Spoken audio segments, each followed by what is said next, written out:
Oh yeah, sexy biscuits. Nice. Long Boys Blues, 1975. A YouTuber's on the rise. Reviewing games, rated I and sometimes friends. But Long Boys Blues, 1975.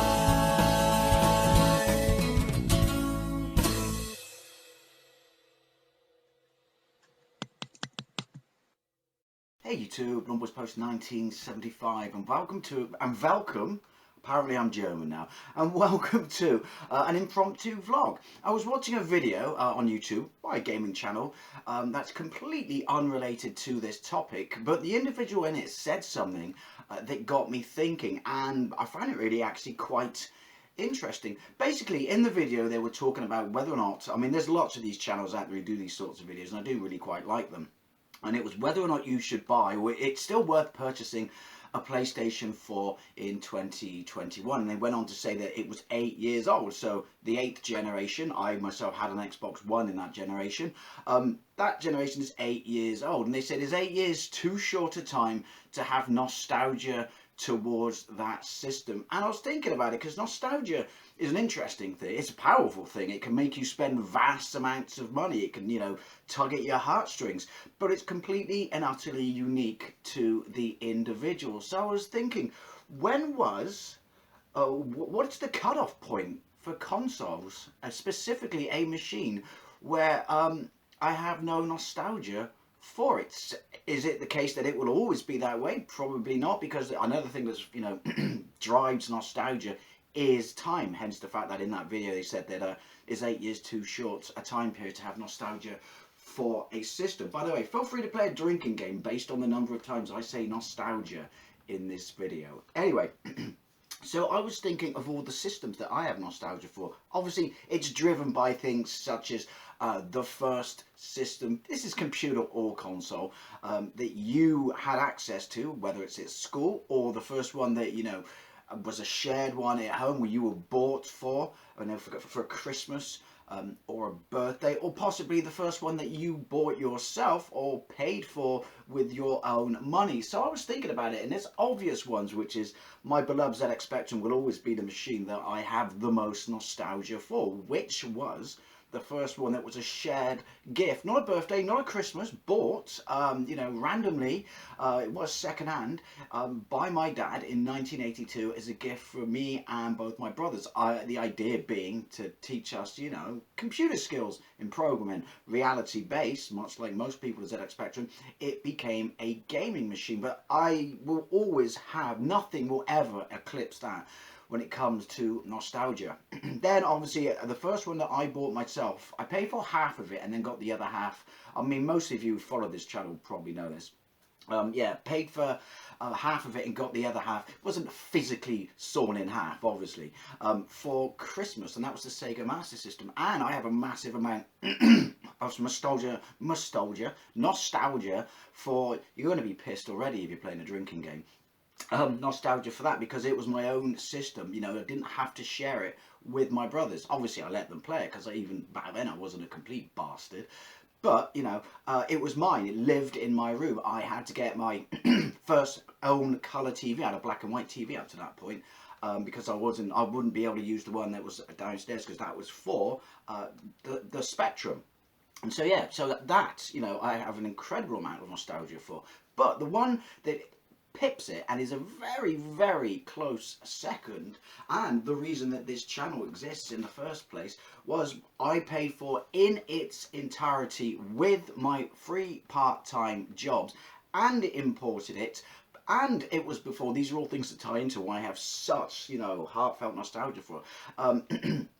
Yeah, and imported it, and had it a year or so before it came out in the UK. Pretty much the only kid at school to have one until it came out in the UK, and that was my Japanese Mega Drive. The reason this channel exists was I pieced together my Japanese Mega Drive game collection I had as a kid. I have a playlist on my Japanese Mega Drive collections and journey to completing it videos if anyone is interested. But I mean, the fact that it inspired a YouTube channel goes to show, you know, how strong my feelings are towards that system. And these sort of age of systems, you know, gaming, it's golden years, I would say. It's the most important and effective years on me. Obviously gonna have nostalgia for. But, you know, then I had a Super Famicom. I really don't want this video just to be me reeling off the systems I've owned, because I've done that so many times, but I have a massive amount of nostalgia for that because, you know, it was, this was the 16-bit era, and, you know, and it was the leap above 8 bits that's particularly bring closer to the arcade that makes me well up when I talk about it, seriously. And then obviously after that, I got an imported PlayStation, and that again is what we kind of consider entering the modern-ish age of gaming, because the leap graphically was absolutely phenomenal, and its experiences such as Wipeout and the advertisement campaigns behind these things and stuff like Ridge Racer, you know, it was because it was an adult console, and it was like the cool console this whole time period of PlayStation and PlayStation Magazine and things like that. Again, I have such absolutely massive nostalgia for, and you could argue that every time we take one of these subsequent leaps forward in power, graphics, you know, fidelity, stuff like that, that I would have nostalgia to it. But that's not the case. But yeah, everything about PlayStation, chipping it, I mean, that might sound weird, but chipping it also and having an unlimited library of games, before chipping it, disc swapping and stuff like that, and then obviously renting. Well, these are all things again that mean this system, every time I think of it, I well up. I get warm, heartfelt, fuzzy memories of times of, like I said, going to the market, buying games, allegedly renting and backing up games, putting blue tack when I didn't chip it in the button at the back to stop the power going off when the lid opened up. These are all things that bundled together just make me genuinely sit, think about it, and get a warm feeling, and something that I can talk to people endlessly about of all the systems up to this point. Now, this is where it kind of gets interesting, because it's weird when you stop to think about it. The next generation, the PlayStation 2, Dreamcast, Xbox, and GameCube, this generation to me, you would think that you wouldn't really have nostalgia for it. It is it's basically, these became the template for the modern systems we have now. Obviously not so much, you know, all digital stuff, which unfortunately is going to be the future. But then I forget that if you stop to think about it, what was the Sega Dreamcast? 98 Japan, 99, love that system, never owned it, brother had it, obviously you could play backups on it, so he had a massive library of games. He eventually got a PlayStation 2 like I did, but yeah, going around his flat and playing that, you know, on a Tuesday night, where it was bloody murder to park, because he lived up Gloucester Road, and that was football night. My beloved Rovers would play, but obviously it would make parking around there a pain in the ass. And these are all things, memories that tie into that system that, again, feed me with nostalgia. PlayStation 2, I got a massive amount of nostalgia for that. Again, slightly torn, because you think, hang on a minute, no, these are the archetype, modern sort of system setup consoles. Powerhouse, such a massive leap over the prior generation. Disc space, could play movies, well, 2 of them anyway, PlayStation and Xbox. And again, you forget that, because to me, I look at a PlayStation 2 and it still looks good. I look at a Dreamcast and it still looks good. Maybe I'm looking through with nostalgic rose-tinted member berry goggles and stuff like that, but I still think GameCube to me still looks utterly fantastic. And yeah, they're 20 years old, 21 years old, 22, 23 years old for the Sega Dreamcast, I believe. And the funny thing is, at this point, PlayStation 2, again, backups and stuff like that, like I said, I can't believe, when I say it out loud, it seems funny. I have nostalgia for a PlayStation 2.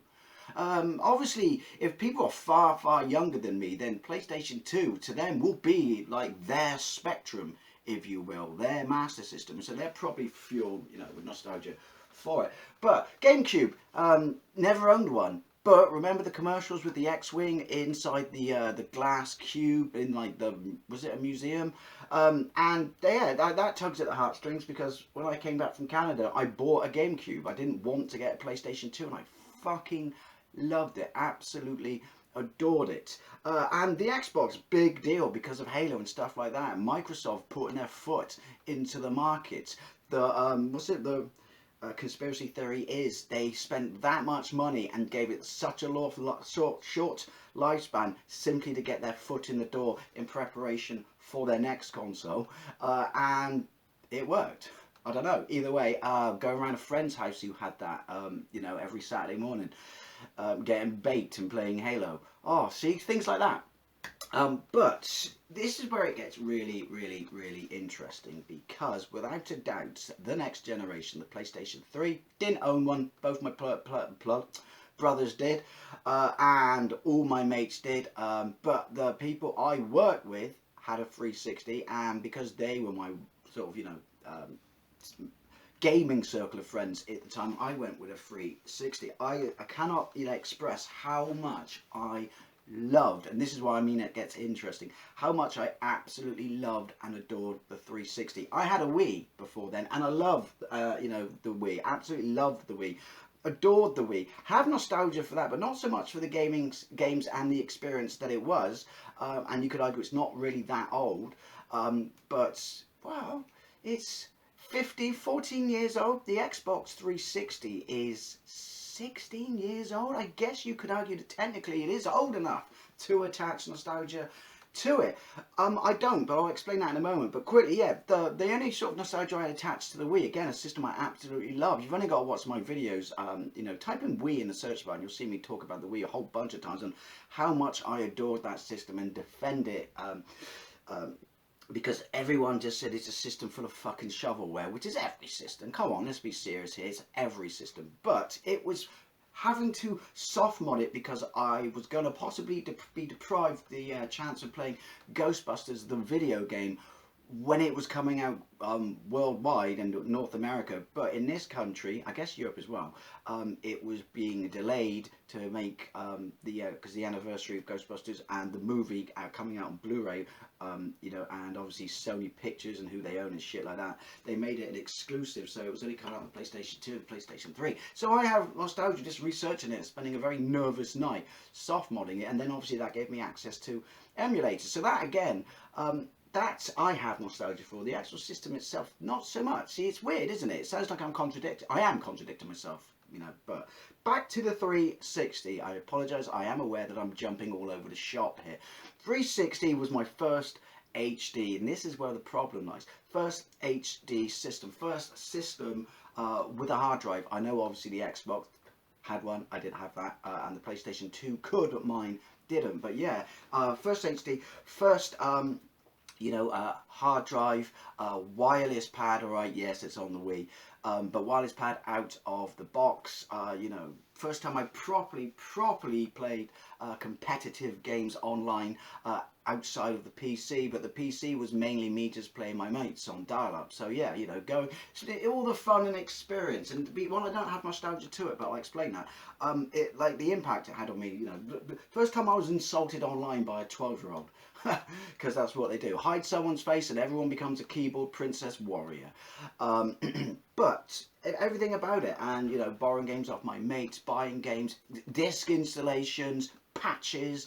Oh, patches. How can I have, well, I couldn't have nostalgia for them because I don't for the system. But yeah, patches. But that's something that you do think, oh, patches. It's like you're somehow justifying them and slightly defending them because they were part and parcel, and that was the first time you had to experience it on any generation, that and the PlayStation 3. But the reason I don't have any nostalgia for it is, to me, I mean, the leap above the previous generation was substantial. And you could argue that the leap after that until this generation was not. Between the 7th and the 8th generation, I think, well, no biggie. That's why I don't have nostalgia for this. The 360 to me still looks like, because of the HD, and I still think graphically, if you stand a 360 game next to a high-end PlayStation 4, Xbox One game, then you're probably going to see a massive amount. You are going to see a massive amount of difference, and you certainly it will be shot into the water if you put it next to Series X, Series S, PlayStation 5. But I look at it, and to me it still looks like that's a modern game. That's what I think of in my head. as a modern game. When I think about the system being, what, 16 years old, 15 years old, it's almost like you have to stop and count in your head, because is it really? Because look how good it looks. It is, to me, still modern gaming. If I only had a 360 right now, and it's still supported like online at the moment, isn't it? And because, you know, for whatever reason I couldn't afford anything else, I'd be more than happy. I would still consider it. And this is where it's weird in my head, and why I'm asking this question. I want to know what you think. I still consider it modern gaming. And for all the fun I had with it, again, because I was late to the party, I obviously got mine in 2009, so it's 4 years into the system's life, which is, funnily enough, when I got, you know, my Xbox One, 4 years into the system's life. It's only this generation that I've adopted it in the first 6 months, which is, for me, I've never done that, apart from a PlayStation 2, Mega Drive, Super Famicom, and PlayStation. Oh, by the way, I have a massive amount of nostalgia for Sega Saturn, because I didn't have them, but my brother did, but that's a bit late to talk about that now. But yeah, if you stick me in front of a 360, the fact that it's wireless as well, and it's HD, it still feels like a modern gaming experience. It still is physically impressive, at least to me, and it's HD. So, you know, I mean, you can argue, well, have you seen 4K? You know, the leap since, you know, is big, big, big. I don't think it is. I've seen 4K. I've got a 4K TV, and I've got a 4K player. And the only disc I own, or box I own, to take advantage of 4K is Back to the Future. But, so I've seen, and my Series S technically can upscale 4K, I think. It depends on who. It can do 40 anyway. It depends on who you talk to and how they make their games for it and stuff like that. But 4K to me does not literally floor me compared to playing like 1080, 40. Maybe that's just me. Maybe I need to get my eyes fixed. I don't know. But that's why HD to me, I cannot get, I love it, but I cannot get nostalgic about or attach a level of nostalgia to the 360, simply because, you know, with HD hard drives and stuff like that, it's current gaming. It's current game. How can I have nostalgia for current gaming? And I know it's not, and that's the irony here, because, you know, it's pushing 2 decades itself. But for the conceivable future, I don't know. To me, it will always be considered current gaming. I know it's not a current gen. It's 2 generations behind, but my brain just thinks current gaming. And I guess maybe because it was such a leap above everything before it, although you could argue a couple of those systems were, but because it introduced us to HDMI, which is the modern staple essentially. Obviously you do have 4K, but you know what I mean. The majority of people still just 1080, 40 and shit like that, don't they? 1080 mainly, but yeah, no nostalgia for the Xbox 360. It's weird, because simply to me it is current gaming. It's the pinnacle of, when a 360 came out, the 7th generation as well, was a question I asked Review Tech USA. He asked for suggestions for a quick video on his Facebook page, and I asked him, while progression is understandable and natural, was there a point in gaming where everything was just about perfect and had no need to get any better? And he did a video on it. And yeah, it's the few generations come along that just nail it, absolutely nail it. I mean, again, you could argue the PlayStation 2 did, certainly did, sales-wise. But to me, and I was late to the part, but once I adopted the 360, it's just, and as I said, still to now, I am waffling on a bit now, it's current gaming. Not current generation gaming, obviously, but to me, considered in its form, current gaming. And therefore, I simply cannot attach any level of nostalgia to it. And like I said, for the conceivable future, will it always be that case? Probably not. Probably in 20 years time I will have nostalgia for it, when we're gaming with chips in our heads and stuff like that, and it's projected on the back of your eyeballs. I've just predicted that. I want to patent that right here and now. So if we ever come back to that actually happen, we can watch this video and someone owes me a large chunk of royalties.